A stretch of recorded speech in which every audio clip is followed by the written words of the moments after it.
Today I want us to look at project managers. Right?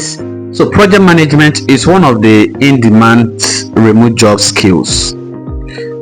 Most times when people hear project management, they assume it's for the CEOs, the big boss. That's actually not the truth. It's one of the high in-demand skills. And who is a project manager? Someone who has the ability to plan, organize, and deliver work. So there are levels to this. You don't need to have a PMP certificate to become a project manager. All you just need is the mindset and ability to use some tracking tools, some tools for reporting and collaborations.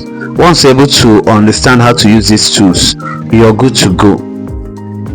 I hope you got value. See you in the next video.